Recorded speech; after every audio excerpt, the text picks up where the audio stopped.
पोटो साईं जो ख़ैर पंहिंजी बारगाह में उहद जबल जेॾो लिखण क़बूल फरमा। ओ मौला अॼु 27 रजब जे ॾींहुं साईं वारनि ॾे अफ़ज़ल ॾियारे ते डावरे में साईं जन सलवात कराई। ओ मौला गुलज़ार अली साईं के, एजाज अली फुलपोटो साईं के, साईं जे सभिनी भाइरनि खे, भाइटनि खे, बचड़नि खे ऐं अम्मा मिठी खे सेहत ऐं वॾी हयाती अता फरमा। ओ मौला ए करीम गुलज़ार साईं वारनि जा क़यामत ताईं सजण साम्हूं कजा ऐं इन्हनि जे दुश्मननि खे निस्तो नाबूद फरमा। ओ मौला गुलज़ार साईं जे भाइरनि जे रोज़ी रिज़्क़ में, एजाज अली साईं जे रोज़ी रिज़्क़ में, पोखुनि बनिन में रिज़्क़ में बरकतूं अता फरमा।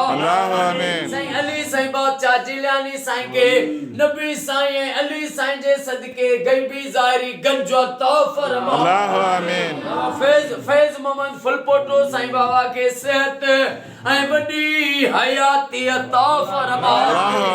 सूफी मुमताज़ अली फुलपोटो साईं जा, काशिफ अली फुलपोटो साईं जा, मोहम्मद पनाह फुलपोटो साईं जा क़यामत ताईं बेड़ा पार फरमा।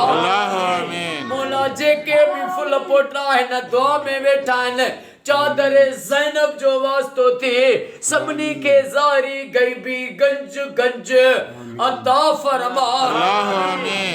जंहिं भी गुलज़ार अली साईं वारनि खे अॼु दुआ जे लाइ चयो आहे, जा जंहिंजे लाइ सोचनि था, एजाज अली जंहिंजे लाइ सोचनि था, उन्हनि जा बेड़ा पार फरमा।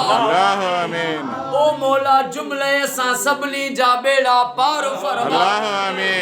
अॼु 27 जे ॾींहुं जन भी आशिक़नि रजब जो रोज़ो रखियो, उन्हनि जो रोज़ो क़बूल फरमा।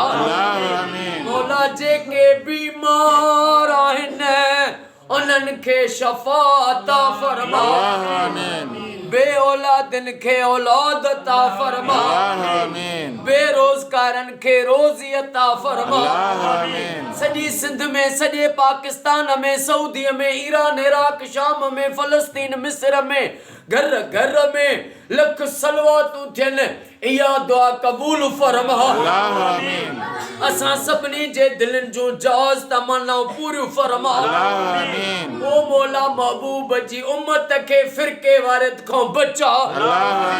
हर शिया सुन्नी, हर मोमिन जे घर घर में लख सलवातूं थियनि, इहा दुआ मुंहिंजी क़बूल फरमा। इन्नल्लाह व मलाइकतहू युसल्लूना अलल नबी या अय्युहल्लज़ीना आमनू सल्लु अलैहि व सल्लिमू तस्लीमा। अल्लाहुम्मा सल्लि अला मुहम्मदिन नबिय्यिल उम्मी व अला आलिहि व सहाबिहि व सल्लिमू तस्लीमा। ला इलाहा इल्लल्लाह मुहम्मदुर रसूलुल्लाह। नारे हैदर मुबारक सलवात।